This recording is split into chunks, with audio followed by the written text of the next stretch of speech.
What's up, everybody? My name is Godzi, and I got a stomach ache. Welcome back to Umineko When They Cry Questions Arc. Your boy came home from school early, and even though I'd be out of school right now as it is, just a shitty stomach bug, you know? And it still hurts. But hey, recording shouldn't hurt my stomach too much. In fact, it might be a little bit relaxing to do something fun, you know? Haha. Regardless, I hope this doesn't affect my commentary too much. It's a really dull pain right now, and it's not like a queasy, I'm gonna puke stomachache. It's more like a blockage, like, too much information. Diarrhea, haha, okay. The witch could no longer be, oh yeah, what did we do last episode? We continued chapter 2, blah blah blah, Cannon's a dick. Alright, the witch could no longer be seen. However, Cannon felt like he could still hear that shrill, unpleasant laugh. Okay. Oh, there's music. Okay. Ah, how amusing. How truly amusing. Why is the human world still so amusing after all the years I've been away? I guess I should be saying this in Beatrice's voice. Go mad with love. Go mad with gold. Those who don't go mad from one of the two are not human. I see. So that's why the word furniture is so fitting. Furniture is created to serve humans, and I cruelly treat humans as playthings to save my 1,000 years of boredom. What a truly amusing three-way deadlock that I cannot control furniture. Kinzo, you fool. What a truly entertaining scheme you've worked out. Furniture, you fools. Just you try and see if you can fell me. Tonight, 2 seeds of love have been sown, including the one already sown. That makes 3. Okay. Oh boy, me again. Beatrice, why did you leave me alone in this painful world? I hate you. I will hate you for all eternity for not even trying to answer, despite being yearned for so. Oh look, it's me. Master, drinking any more will be damaging to your health. Dr. Nanjo warned you as well, did he not? Be silent, Genji! You do not understand. You do not understand my grief and sadness. And I believed at least you, my oldest friend, would understand my pain. Why can you not understand? Oh, Beatrice. Why did you leave me all alone? This game's dumb. I mean, it's well written, but still. Oh, great. Why is she screaming? What the hell do you mean, furniture? I don't get it. Ah! Unless it's crying. Oh, look, it's me. Oh, poor Jessica. Even though the cries I hear coming from your room tell me of the situation, there is nothing I can do. This is all a tragedy due to a pair who are too young to getting too close when the positions of their birth are too distant. I can do nothing but understand Milady's feelings, hide my footsteps, and quietly walk away. Okay, thanks, Kumasawa.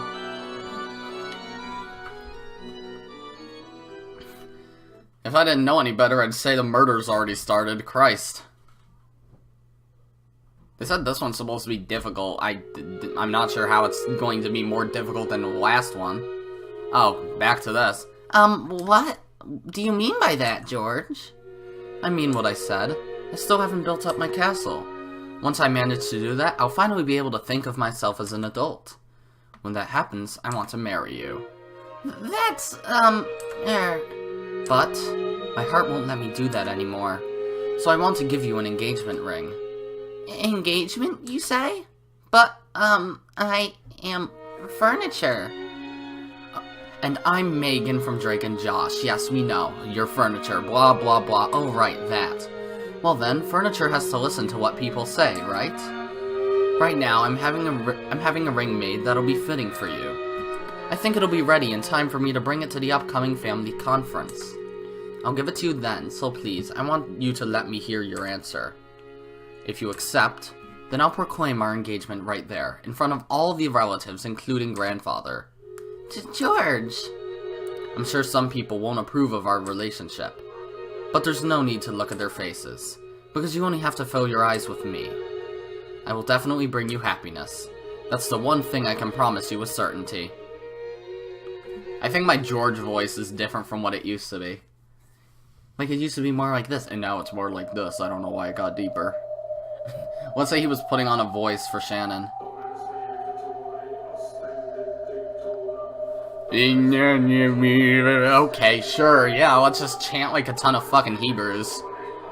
Is Hebrew's the language, I don't think it's a type of person. Fuck it, Indians, there. I just can't wait to see how it will ripen. The gold butterflies do not swoop upon the juice of overripe and rotting fruit. Don't know who's talking. I cannot wait for the day of harvest to come. Is the time of the banquet here yet? It's Beatrice. Go figure.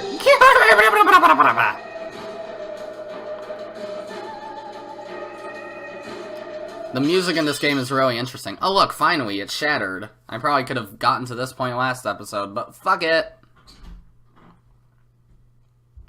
Transitions. Oh, finally, the first day, October 4th, 1986. Great. They had eaten breakfast at a coffee shop in the station building. Are we going back through everything? Ah! By chance, the inside of the shop had been decorated with Halloween colors since it was October. Maria had seemed to be awfully pleased with that. I haven't done that voice in a couple episodes, Christ. For quite some time, she talked loudly inside the train about wanting to have a Halloween festival, without caring that she was attracting the attention of others.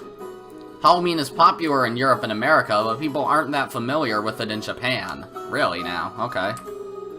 The shopping district was colorfully decorated with orange pumpkins, but the costume parades of children demanding sweets and saying trick or treat were nowhere in sight. Ew, I want a Halloween festival. I want to wear these clothes. I want to look like a witch. Ew. Oh boy, it's Rosa. It's been like literally more than 10 episodes actually. Holy crap. The family conference isn't for playing. We're going to meet grandfather, so you have to dress up nice. While it wasn't completely full inside the train, it was really packed, with almost all the seats occupied by passengers. Maria was making a fuss among them, stomping her feet on the seat while Rosa scowled at her. Rosa had warned her many times to lower her voice, but Maria hadn't obeyed her at all. Once Maria got like this, no matter how much you tried to explain the situation or calm her, she wouldn't listen.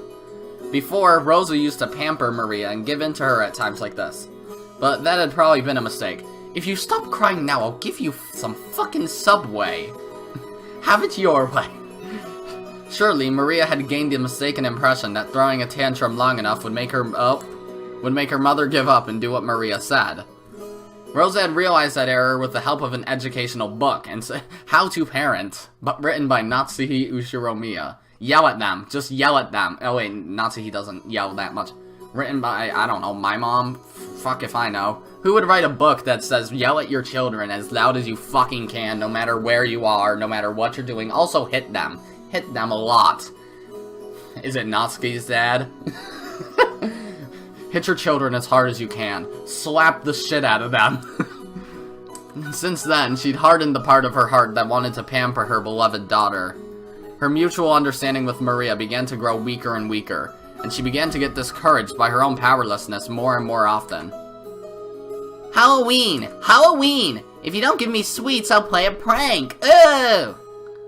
I don't have any sweets to give you. Yeah, it's Rosa, not Eva. Why are her eyes red now? Are her eyes always red, or am I just stupid? No, her eyes are always red. They just look more red right there. I don't know why. It's the 30th when I'm recording this. If only it were Halloween, haha. I should be recording Rechain of Memories so I can get that done as soon as possible. But hey, this has to go up Saturday and it's Tuesday, so I'm running out of time slowly but surely. Christ, me and July would be like, how are you this far ahead of schedule? I try to record, but I end up trying to kill myself instead, haha. We just ate breakfast. If you don't give me sweets, I'll play a prank. If you don't give me sweets, I'll play a prank. Oh wait, her voice has to be higher. Ew! A stout old woman who was sitting nearby as Maria stomped her feet picked the candy out of her handbag and held it out to Maria. Ew, I got a sweet! I got a sweet! Look, Mama! Mama! Happy Halloween! Oh, Christ. That's a new one. Hey, Maria, you can't just accept sweets from strangers, right? Give it back. Oh, don't worry about it. She's such a spirited young lady. How old is she? Maybe there was no malice in the old woman's words. However, Rosa seemed to find that remark extremely humiliating. Maria, haven't I always told you not to accept sweets from strangers? Oh, she gave it to me. Oh, no, it's mine. Christ, Rosa's a shitty parent. Again. And again. And again. She's just always shitty, isn't she? She's not a good person. Let go of it! How many times do I have to tell you to do what Mama says? It's mine! Mine! Oh! Don't I always tell you to not say ooh? Okay. Rosa reflexively hit Maria violently on her cheek. Christ. In a flash, Maria started crying loudly. Ooh is probably the most common word that they use in this entire series. Either that or useless. Rosa immediately took the candy from Maria's hand and pushed it back towards the dumbfounded old woman sitting next to them. Please, do not just give sweets to my daughter. I'm so sorry. It's just Kumasawa's sister. Oh boy. Hey, you won't believe what happened today, Kumasawa. Isn't both of our last names Kumasawa? I don't fucking know. Breathing heavily, Rosa once again held the candy out to the old woman. After getting flustered about what she should say for a few moments, perhaps the old woman realized that her actions may have troubled this parent and child, and she accepted the candy back, apologizing.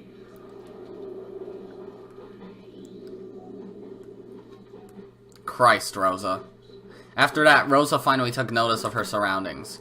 Her daughter's clothes were all messed up. She was crying and shouting with her nose dripping, and there were many dumbfounded passengers watching them. I'm going to call CPS in 3, 2, 1. Beep! Oh shit, gotta run! Except for the sound of the train running, the interior was completely silent. Fortunately, that pitiful silence didn't last more than a short while. However, it was followed by an even more painful atmosphere as everyone began to whisper. That lady's a bitch. I know, right? Step on me, Rosa! Can someone just kill that guy? Step on me, Rosa! Okay, I'm gonna go shoot him. My last words will be, please step on my corpse. Fucking people are weird, Christ. Maria shouted, cried, and kicked and fuck. How do I read English? I'm a senior in high school and I can't read a simple sentence like Maria shouted, cried, kicked, and stomped her feet as usual, paying no heed to the people sitting around her. Seriously, am I just dumb? Impulsively, Rosa tried to slap her again. If it becomes impulse at that point, you should start slapping a rope around your neck. We can have... Oh boy, we can have Rosa join the hanging out squad. Oh no. So this is gonna be Rosa's voice. It doesn't fit her, but I can't not do it now. But she noticed the cold eyes of the people in the train and couldn't. When the train stopped, Rosa forcibly pulled Maria's arm and got up. Wait. Oh boy, I almost read that sentence wrong. I almost read it, as Rosa forcibly pulled Maria's arm off. What am I doing? This is stupid. Why am I so dumb? This is stupid. Rosa forcibly pulled Maria's arm and got off, almost dragging her daughter along. Maria didn't stop crying. This is Kinzo's theme. What are you doing? Rosa took her to the end of the platform and hit her cheek again. At the moment she was hit, Maria stopped crying for an instant, but before long, she shouted and cried even more than before. I don't know if Maria has multiple personality disorder or something from her mother's abuse, because she seems to have two sides. Her like, ooh, boo, boo, boo, boo, boo side, and her kee side, you know? Overwhelmed with emotion, Rosa grabbed the nape of Maria's neck and dragged her, tugging at her hair. Fucking hell. Alright, I'm gonna throw you into the fucking... I'm gonna throw you at the railroad. I'm gonna throw you at the railroads now, okay? Enjoy. Oh! Mama, it hurts! Mama, it hurts! Oh! Fucking... Didn't I tell... Nah, I need to change her voice to fit with the hanging out squad. Didn't I tell you to shut up? That ooh-ooh of yours? I told you to stop! That's the reason you can't make friends in class, right? Get a hold of yourself! Why are you still a kindergartner inside your head? Why can't you do what Mama says? Why? Why? I guess that fits Rosa quite a bit more. Like, you wouldn't ever expect me to put Kaede from Danganronpa V3, Sayori from Doki Doki Literature Club, and Rosa Ushiromiya into the fucking same category. Christ. With those severe words, Rosa hit Maria's cheek over and over again. BAM! BAM! I'm not dying this time, nope. The more Maria cried and shouted, the more Rosa hit her. And the more Maria was hit, the more intensely she cried and shouted. Mama, it hurts! Mama, it hurts! Mama, save me! Mama, save me! Ah! Why can't you Fuck, I keep on mixing up the fucking voice. I know I just changed it, so I'm kinda used to it, but still. Christ, let's name this episode Child Abuse. I probably will, actually, at this rate. Christ. Why can't you stop saying ooh ooh? This is exactly why you can't make friends. This is why Papa's business trip never ends. This is why I don't know who's talking, but I'm gonna assume it's just some random chick. Excuse me, ma'am, is everything alright? Do you want something? The one who timidly called to her was the station attendant. Great. Rosa glared at the attendant with a look that said, "Don't butt into the problems of a mother and child, stranger." Of course, the attendant surely hadn't wanted to get involved either. However, Rosa had been yelling on the platform for a much longer time than she had imagined. Her emotional scolding had led to the passengers on the platform to advise the attendant to call out to her. Christ, Rosa, you're an awful person. Rosa yelled at the attendant, saying not to worry anymore since they'd be getting on the next train. Okay, I wouldn't be surprised if Rosa tries to kill everyone this time. And then finally, or rather for the second time, she noticed the passengers on the platform staring at her from a distance.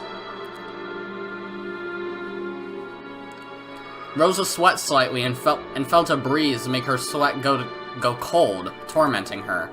Maria still kept on crying, shielding her own head. Of course, if this beating continued, she'd probably keep crying indefinitely. I did it again. As the terrible heat in Rosa's head faded, she knew she had surrendered her soul to evil again. Mama! Mama! Mama, come back!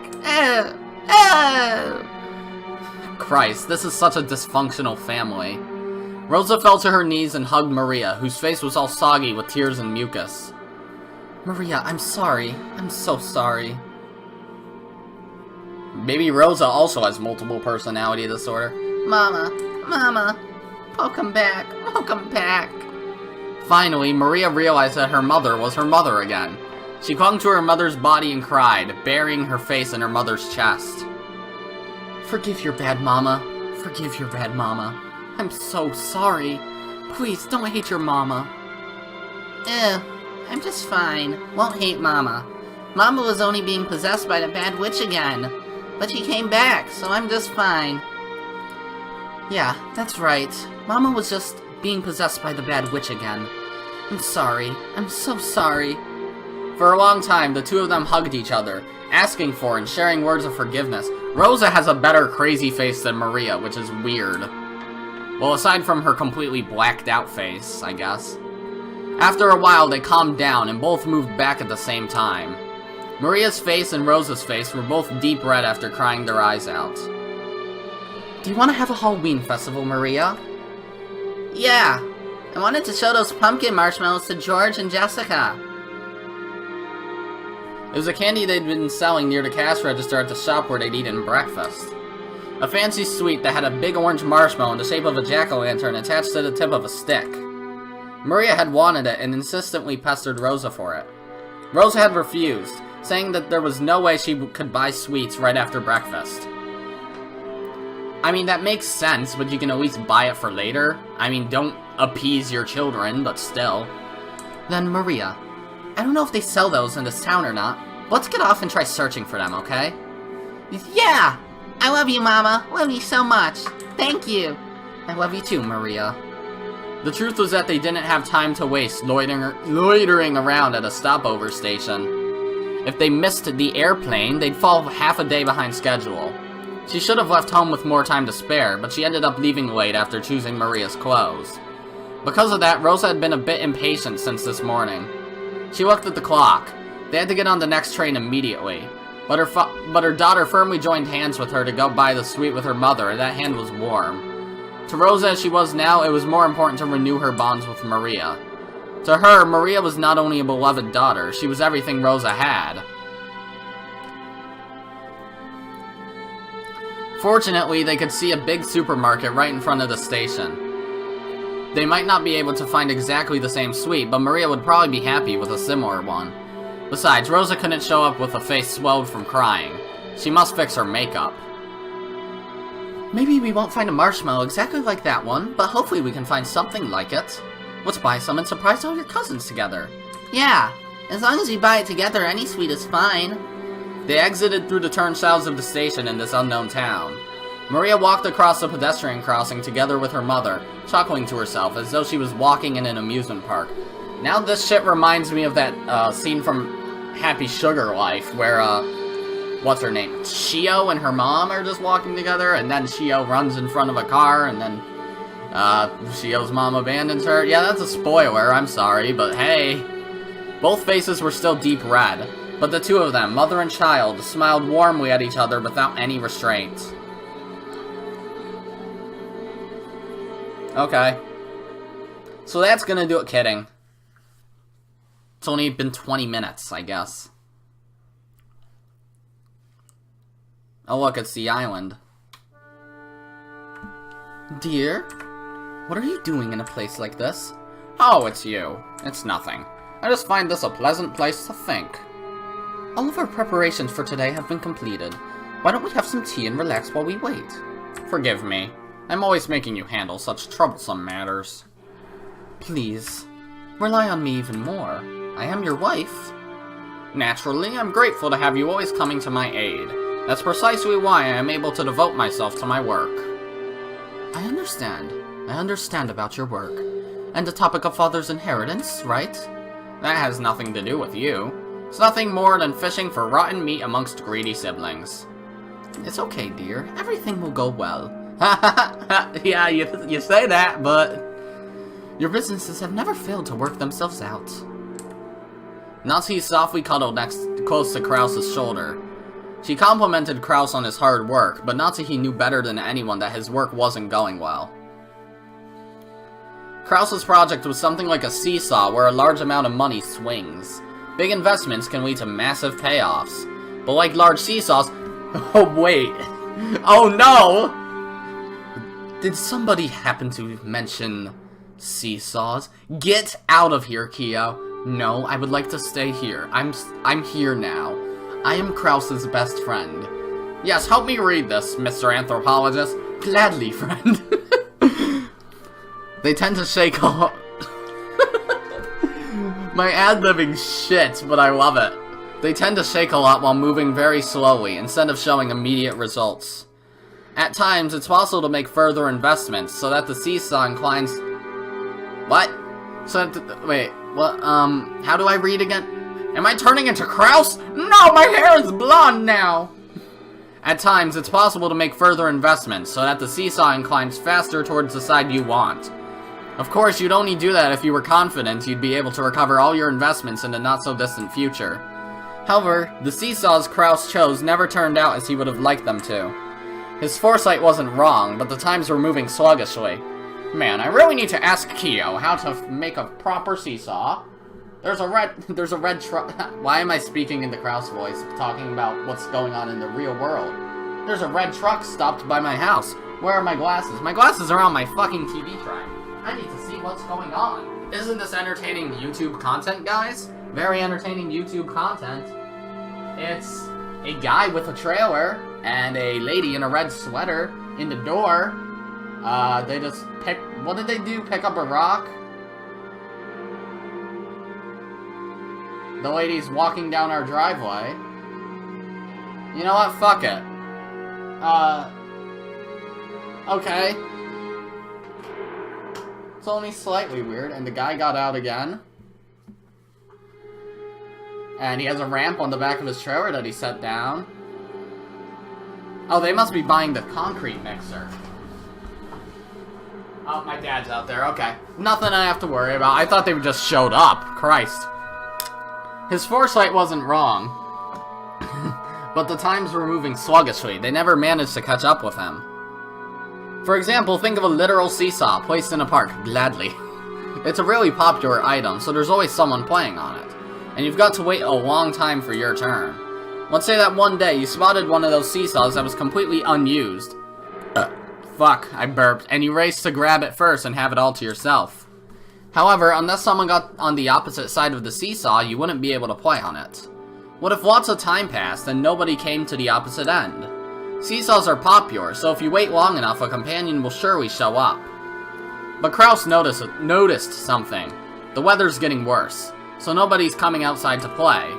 But seesaws are popular, so someone will surely come eventually. If he vacated his place because of the worsening weather, it would certainly be snatched away.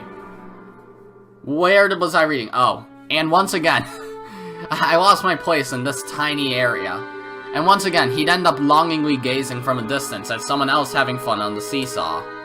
On one side of the seesaw, he continued to wait patiently, all alone. That was Kraus's project and his current situation. If only I had a bit more courage and the self-confidence to believe in my own foresight, I would never have failed. Yes, that's true. Your foresight is never wrong. You're the only one who inherited Father's resourcefulness. You inherited an innate disposition that none of the other siblings did. Oh boy. But I could never believe in it! I always shut my own projects down like a coward! Why can't I believe in myself? Who would believe in a man who can't believe in himself? Nobody believes! Beatrice exists! I'm always sitting on the seat where the losers must sit. And my father, my mother, my siblings all sneer at me. Isn't your mom dead? How long is it going to take for me to be set free of this emotional complex? Just how long will it take? Natsuhi was the only one who knew. Only she knew of Kraus's anguish.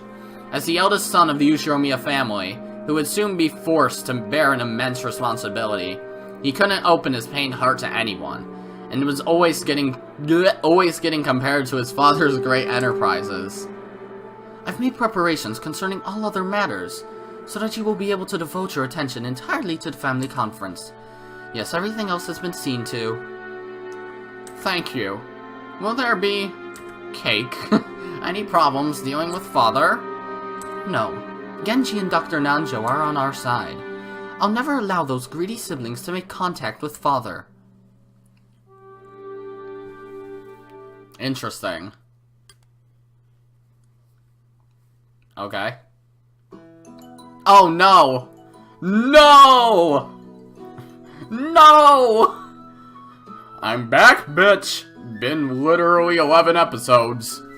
Hello, Goda here. Yes, please leave it to me.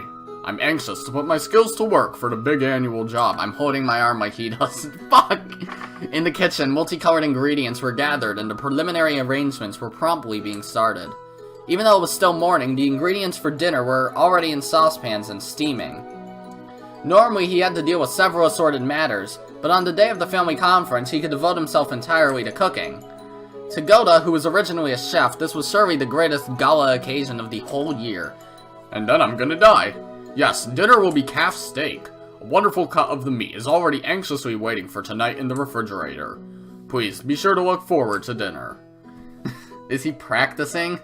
I think he's practicing. Is Goda actually, like, super shy and anxious? He's just like, oh boy, I don't know if I'm gonna do this. I'm the tallest person here, I have the deepest voice, I should be able to do this, but I don't think I can. I really don't think I can. I'm gonna throw up. It was rare for Goda to be in this good of a mood towards his fellow servants. Goda bragged about being the Ushiromiya family's personal chef, and knowing he was considered worthy to display his excellent cooking at the family conference was his greatest honor. Understood. I will leave everything to you. Also, is Kumasawa there? I'm gonna just assume it's, Canon? Kumasawa? I happened to see her earlier, but she is not here. Perhaps she went to get things ready in the guest house. Is she wolfing around again? No, it is fine. Please continue with your work. Yes, leave everything to me, Goda. Did I get it right? Is that canon? Or was it Genji?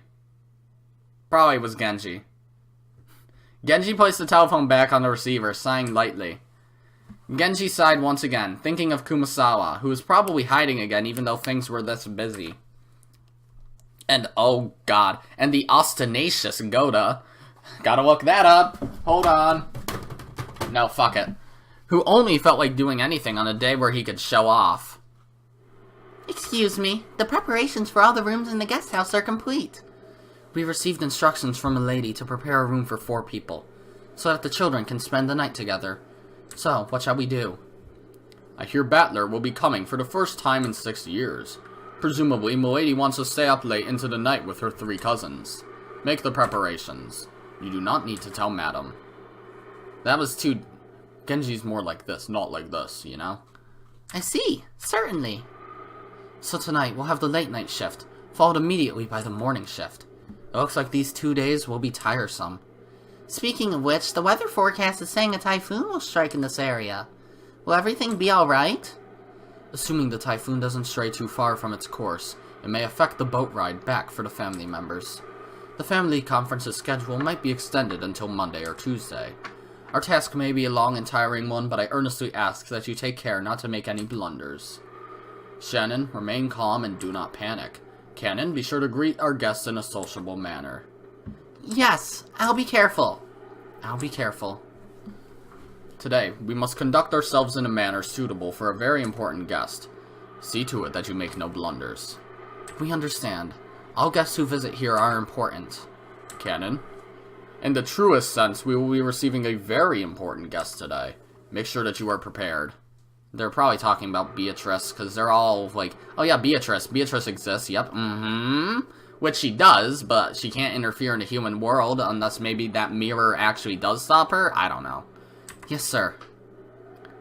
Shannon, is something the matter? You seem to be uneasy. Do you have some prior engagement at this time? Oh, good choice of words. Huh? No, it's nothing. My apologies. Shannon, important guests will be arriving today. Detach yourself from your private life. I don't know what you mean by private life. As Shannon blushed just a bit, she turned her gaze away from the clock. Was it about time for the airplane carrying the family to arrive at Nijima? She tried to hide the fact that her upcoming long-awaited reunion with George was making her heart race, but Cannon, who stood beside her, seemed to see right through her. Okay. It's only been 30 minutes. Christ. But at least we're finally into the conference. Well, nearly. So, who's gonna talk? Is it someone we haven't seen in a while? Nope. It's George. Shannon, please don't say a word and accept this. Inside a bathroom stall, George was practicing something over and over, taking out a small velvet box hidden in his pocket like a quick-draw desert gunman. That's a great analogy, and I love it. That's not it. Shannon likes men who are more assertive. I've got to pump it up with more horsepower. Shannon, put this on your ring finger. That's an order, okay? That's certainly a new expression. If I don't say properly that it's on the left hand, maybe she'll put it on her right hand. No, Shannon isn't that ignorant. But unless there's some room for her to express her free will, that'd be a little... As he crossed his arms, muttering, someone knocked on the door. George was snapped back to reality. It's Nakamura, gotta take a shit! Oh, close enough. Hey, George. You okay? Got a stomachache or something? Hey, Uncle Rudolph. It's okay, I'm fine. No need to worry. Really? That's good then. But you know, you're straining way too much. Your ass will burst. Rudolph and Nekomaru were classmates back in high school. Even though my game takes place in like 2013 or something, and mine takes place in the 80s. I failed high school quite a few times. Rudolph washed his hands, laughing cheerfully as he left. Also, Rudolph, it's been 11 episodes. George, realizing that the most embarrassing part hadn't been overheard, relaxed and felt extremely relieved. Kyrie, isn't Rosa here yet? Oh look, it's been 11 episodes. Not yet. She's pretty late. It's a good thing the weather's delaying our flight. If the schedule had gone on normally, she would have missed the plane. What'd she plan on doing then? Rosa is very much an adult now. She'll manage it somehow. No matter how old they get, older brothers always treat their younger sisters like children. Oh look, it's Battler. It's been like maybe 4 episodes. Great, my regular voice, finally. Of course, Dad's always a kid, no matter how old he gets. What'd you say? If I'm a kid, that'd make you a baby. Come on, Battler-chan, up you go. Stop it, that tickles. Stop! You look more like 2 bratty friends than a father and son. Look, she's here. Oh! If it isn't Rosa! Maria, long time no see. Long time no see. Ew. Maria, shouldn't that be it's good to see you again? Let's do the time warp again. Okay, I'm gonna say that a lot this playthrough, aren't I? Greet Hideyoshi properly. Ew, it's good to see you again. There you go. Well said. How about some candy as a reward? Oh, huh? Where'd I put it? Rosa, it's good to see you again. It's good to see you too, Maria. It's been too long? Wait, I forgot Rosa's voice. Yeah, It's been way too long, Kyrie, Hideyoshi. And, oh my, Battler, look how big you've gotten. Ah, come on. It's embarrassing to hear that from everyone I meet. Hey, Rosa, you're late. If the plane was on time, you'd barely have made it. I'm sorry, we had some trouble making our train connection. So, are we waiting on the weather again? Oh look, it's Eva. Oh, don't complain. I much prefer the 30-minute plane trip to spending 6 hours bouncing about on a boat. Even if we're kept waiting here for an hour, it's still much faster overall.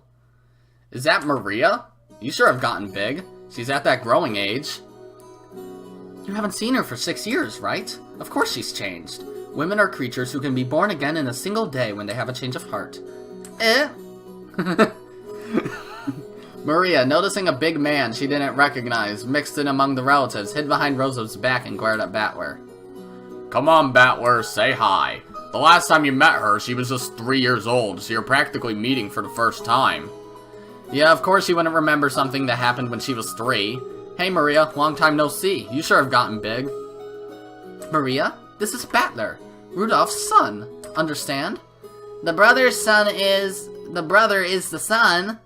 Huh? Oh! She was obviously on her guard.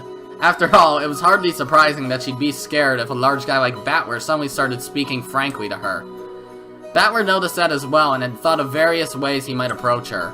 Then he spotted the candy she had in her hand. Okay, finally we have a difference. Christ. It was the jack-o'-lantern Sweet Rosa had bought for her. I see, it's October, so that must be for Halloween. If you don't give me sweets, I'll play a prank, right? Oh Christ, you're actually doing really good at this, Battler. Normally, trying to snatch a sweet away from a small child will result in them crying and screaming. The adults seemed dubious about Battler's tactics, but Maria looked unexpectedly pleased, her face splitting into a wide grin. Rosa's probably just like, oh god, that could not have been a better choice of words. There's been a lot of good choice of words this episode. Like Genji talking about engagement to Shannon.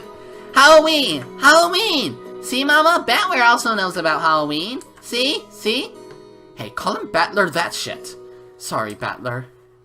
No, don't sweat it. Please call me Battler, because I'll be calling you Maria. Look, Maria, it's Halloween. If you don't give me sweets, I'll play a prank. If you don't give me sweets, I'll play a prank. From inside her purse... Why did I turn into Ed from The Lion King there? Like... Maria picked out a jack-o'-lantern sweet similar to the one she had in her hand and presented it to Battler. When Battler accepted it, that seemed to be enough to confirm their friendship. Until Maria just starts going, there's witches and you don't believe me. The adults were amazed at how good children can be at getting along with each other. Someone please go through this playthrough and make a counter of how many times I went, including that one. Maria had been throwing a tantrum because she wanted a Halloween festival. So Battler, who knew about trick-or-treating, must have felt like an ally. Her defensive posture from before was completely gone. Now she was all cheery, as though they'd been friends for decades. That's right, Halloween's a pretty minor event in Japan. You always see people marching in costume parades on the news from overseas, but I've never seen it here. I wanted to wear a costume too. Wanted to say trick-or-treat with all the cousins wearing costumes. I see. Next time, let's do it together. What would you like to dress up as? A witch! Beatrice! Great. Shatter. This is a interesting time for a transition, but it makes sense, I suppose. Are they here already? Is this just a time skip? Let's do the time warp again. Hi, look, it's me. Oh, Kumasawa, what are you smiling at? Oh, milady, what are you doing in such a place? Madam was looking for you. I'm here because I don't want to be found. Anyway, I'm sure she just wants to scold me, like, is your appearance alright? And watch your language. Without a doubt. You know, when the day of the family conference comes, I always start thinking about this witch for some reason. Oh, and why might that be? The family conference is the day when everyone related to grandfather gathers. I heard that this time, even Battler is going to be coming after 6 years. What if just like that, some relative who hasn't shown up themselves for several decades suddenly shows up? That's what I'm always thinking about. Oh, could a relative like that even exist? I mean, Beatrice. Nobody knows her background. Could she be grandfather's mistress from long ago? Likely is. What if one of her descendants suddenly appears and tells us to return the gold we were given or something? Oh. Kraus and the others will probably discuss the Master's inheritance problem this year, too. Once they get so fired up talking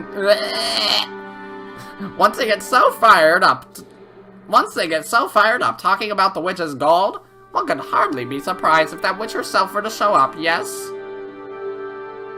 Kumasawa, I guess you keep quitting and getting rehired, but you've been here as long as Genji, right? You know more about Beatrice, don't you? Who knows? Even if I try to remember, this old woman here can't even recall what she had for breakfast this morning. Kumasawa, you're always dodging with those excuses, but you know something, right? Sometimes you feel kinda devious. Like, you know something, and you're laughing behind our backs. Wow, called it. That's harsh. I don't have any secrets. The only thing I can say is that Beatrice is a golden witch, and that she is the other master who controls the night of this island. Okay, now you're just repeating stuff grandfather said. It must be a pain to play along with grandfather's crap even though you get paid for it. However, I can say this much. What? In ancient times, Rokkenjima was feared and called Azukishima. Azuki Bean Island, okay. The Azuki is said to be a corrupted form of Akujiki, and in fact, it was called, oh my god, Akujikishima, Evil Appetite Island. That is what is told among the fishermen. I've heard about that before. Supposedly there's lots of sunken rocks and shipwrecks around here, so the fishermen got scared and stayed away whenever they could, right? Evil spirits settled down in Akujikishima and have continually eating the souls of people since ancient times. Quite a few people lost their lives because of this island, and quite a few more will, And then that monk, the traveling Shugenja or whatever, built that shrine, reposed the souls, and settled them there, right? Sounds pretty crazy, though. And that shrine for the repose of souls was destroyed by an eerie violet thunderbolt this summer, which tore up the darkness of the night. Interesting. Does that have some connection to Higurashi? Because I feel like it might. Kumasawa, you really like those stories. Okay, sure, it'd be pretty creepy if a thunderbolt took out a shrine, but well, it was all worn out from the start. Maybe it just got washed away by some big wave. The evil spirits of Akujikishima woke from their slumber and summoned Beatrice. If Beatrice happens to pay a visit to the family conference... If she does? Kumasawa fell silent for a moment. Jessica was pressing her to keep going, so that gap felt strange and eerie. When Kumasawa noticed that she had Jessica plenty scared with her silence, she grinned broadly. Well, now I wonder what would happen. Okay. Well, that sounds great. Of course. Won't you be able to do better at work? If you get a chance to enrich your heart by living the good life every once in a while, show me who's talking. Yep, can't live right unless both your wallet and your heart are enriched after all. Sure, I'll keep that day open. Go ahead and make reservations. Okay, don't even think of missing it. Yeah, I'm counting on you. I love you, Kiria. Okay, that's what it was. After kissing the receiver, Rudolph hung up. Wow, that's interesting. You kiss the receiver when you hang up. Before his seat, there were several executives with their sleeves rolled up, eagerly awaiting the end of that phone call. Sorry to keep you waiting. Have we heard anything from the States yet? Yes, you have a call from Dale Watanabe, the lawyer. I'll transfer it. On the whole, how's it going? Well, there does seem to be one unfortunate matter. It appears the other party has no intentions of withdrawing from the trial. Guess there's no fooling them. Haha. Please, transfer it here. Understood. I'll do that right away. The executive ordered that the external line be transferred to the secretarial office. At once, the phone in front of Rudolph rang. Hey there. Hello, hello. Sorry for the wait. Ushiromiya speaking. Thanks. How's it going on your end? Oh, wait, okay. Hello, President Ushiromiya. Let's skip the pleasantries and jump into the main issue. I've got good news and bad news. Which would you like first? Might as well start with the bad. I hate fighting when there's no dessert. Very well. The bad news is that the other party is getting ready to prosecute. Just a few days ago, a similar trial resulted in a decision in favor of the plaintiff. The defendants were using roughly the same arguments we planned to use, but they were rejected in every case. I'm afraid to say it, but if we face the courtroom as we are now, it's extremely likely that each one of our claims will get rejected. So Rudolph runs a law firm? Did we know this? Where are you? There. It doesn't say anything about that. Okay. Does it say anything about it here? Right hand and, no. Okay. I'm just using random voices for all these other people. So, that trial ended up being a total bust after all. And I thought their position was even more solid than ours. That hurts. Okay, what about the good news? I managed to contact the executives of the other party. Explained the situation we're in. Told them we have no intentions of tarnishing their brand's image. And managed to get an understanding. They'll send us their terms over the next few days. And if these are carried out, they promise to withdraw their charges. This is their proposal according to the number 2 man on their board of directors. Your impression? To be honest, I expect their terms will be extremely severe. We estimate that changing the company name and the brand name will be inevitable. I think we'll be able to earn some leeway by playing with the amount of settlement money, making a public apology in a major newspaper, and carrying all this out within a reasonable amount of time. They sure are making this complicated, when they could just tell us to go broke. They only recently switched to a new president, and their groundwork hasn't been completely laid yet.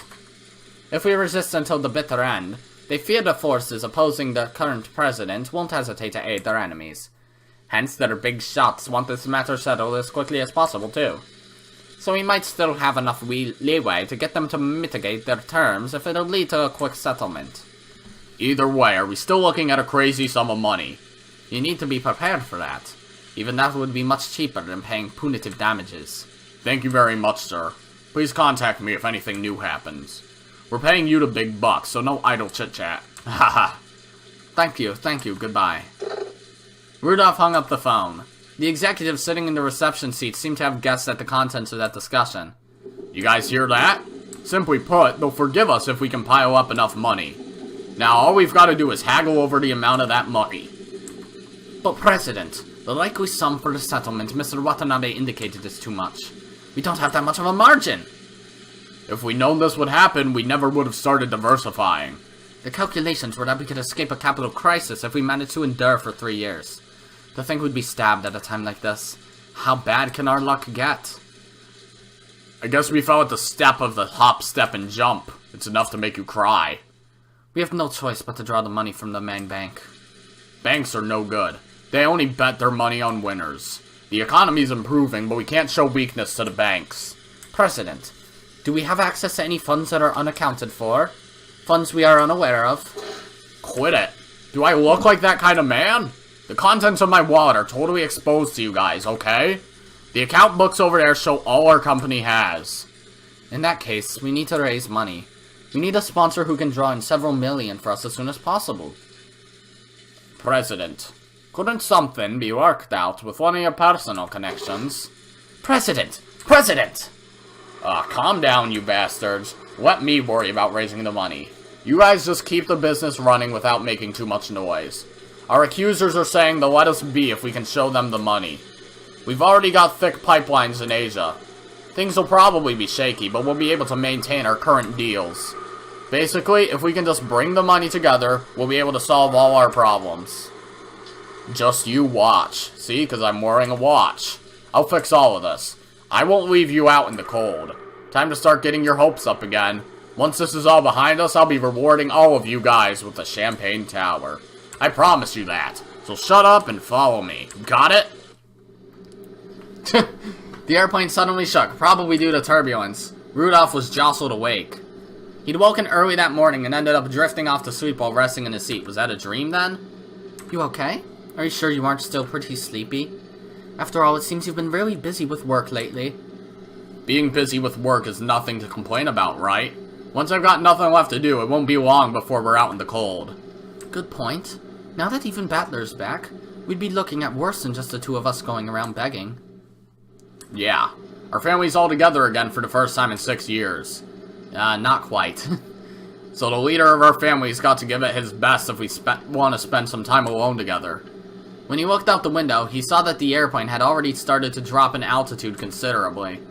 The fishing boats, which had only looked like black grains a short while ago, were starting to become clearly recognizable.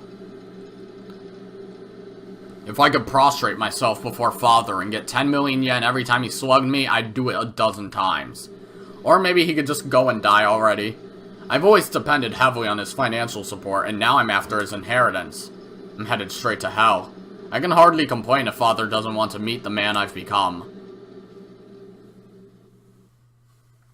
Okay.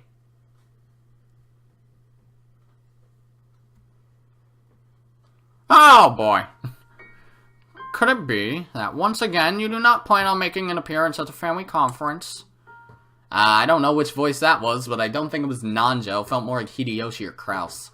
Nanjo looked at Kinzo's face, sighing. Kinzo's eyes remained rooted to a strange book on magic. I have no intention of joining those vultures in their debate.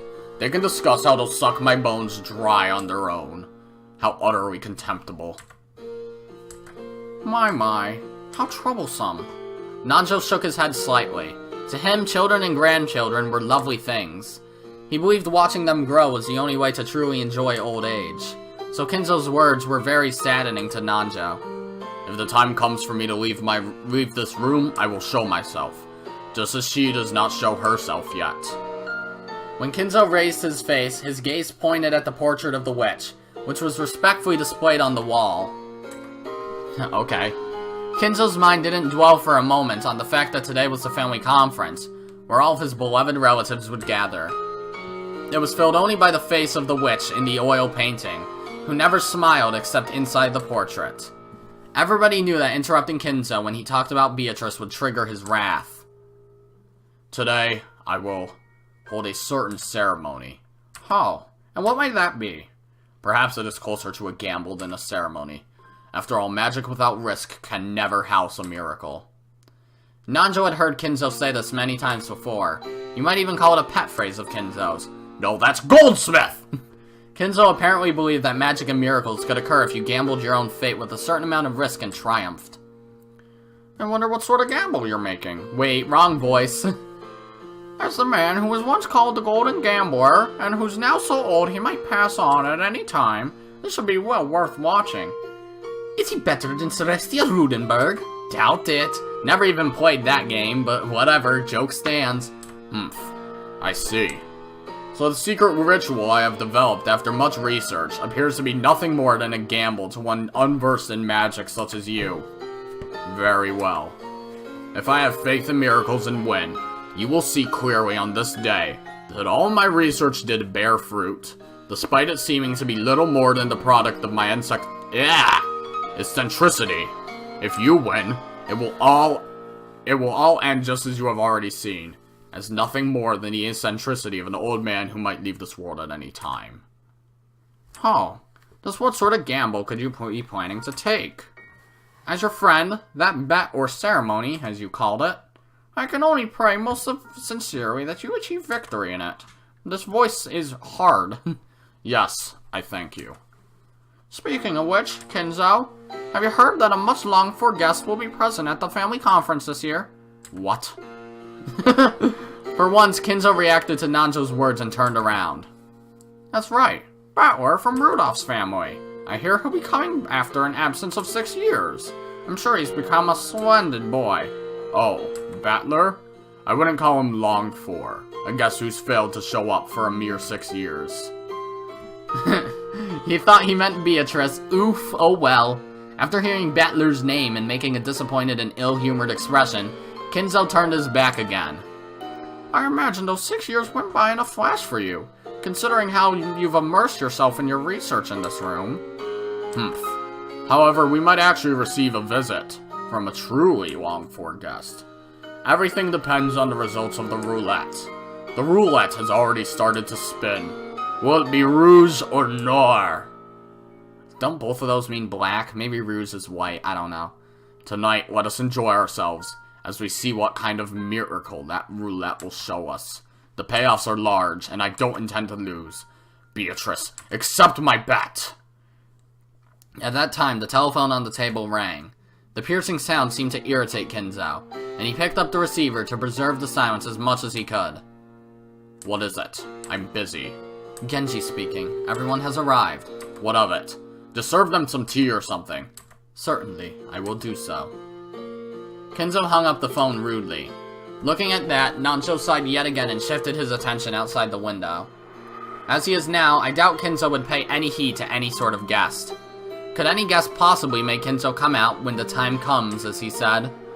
Kinzo had a single person in mind, but that was a guest who certainly wouldn't appear. Nanjo stared at the witch of the portrait with her impassive expression, unable to decide whether she was smiling or sad, and then gazed up at the lead-colored sky.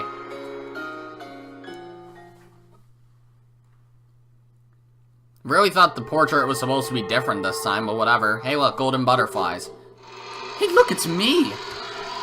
I'm here now! Isn't this that tea parlor? What's going on now?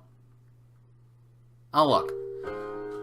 Oh, achievement unlocked. Welcome back to Rokkenjima. Thanks, game. So, are all the pieces in place? Shall we line them all up again and start a new game? Any objections from you? Nope, none. Ah, yes. Finally, this. The witch looked at him challengingly while elegantly smoking her pipe. And Battler? He just rudely shrugged his shoulders as if he didn't care what she did. He didn't meet her eyes, but that didn't mean he didn't intend to challenge her. It showed his clear determination to never be taken in by this bastard's tricks. It was an expression of his determination to fight. Don't tell me you're jumping into this without a plan. I don't even know how you'll make your first move, so I've got no plans or anything. Go ahead and move first. Naturally, I'll do so. How shall I break down your defenses? How many moves will it take to checkmate you? This is where you'll see me at my finest. No matter what moves you come at me with, I won't believe in you. As long as I stand my ground on that point, I won't lose. And that means, this game's built in a way that makes it impossible for you to win. Perhaps you're right. However, I'm the one who decides how many times we'll hold this game. We'll repeat it over and over again until I win and you acknowledge your defeat, see? In other words, this is torture. An eternal torture that shall continue until you surrender to me. It shall go on endlessly until you acknowledge me in the existence of witches. Then I'll play your game endlessly, as many times as it takes until you run out of patience. I've never lost in a test of stubbornness. Oh, did a certain witch plant that idea in your head? Very well. I'm tired of listening to you ramble. Come on, get this started! Then let us begin. I already know all of your moves. A defense doesn't amount to much if the plan behind it is known. Don't think you'll be able to define me with the same moves. Beatrice, I've got just one thing to say before we start.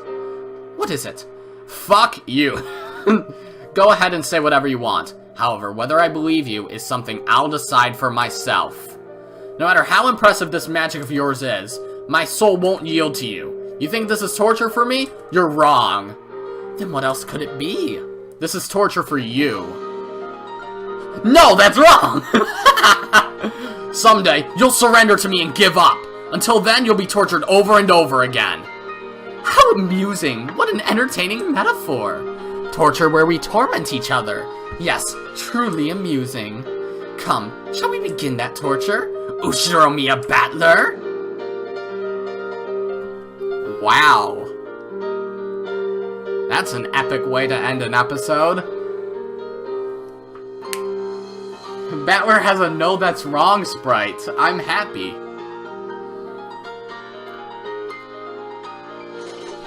"10:45 a.m. Nice. This music, though, it's good. It's really good. Alright. Well, we just hit an hour, so that's gonna do it for this episode. This was a really good one. Holy shit. Really, really good one.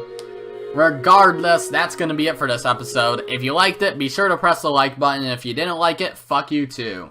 Remember to subscribe, follow me on Twitter, and hit that notification bell to stay up to date on all my videos and stuff. I'm gonna go eat some spaghetti, and as always, my name is Godzi, and I'll see you all next time. Goodbye!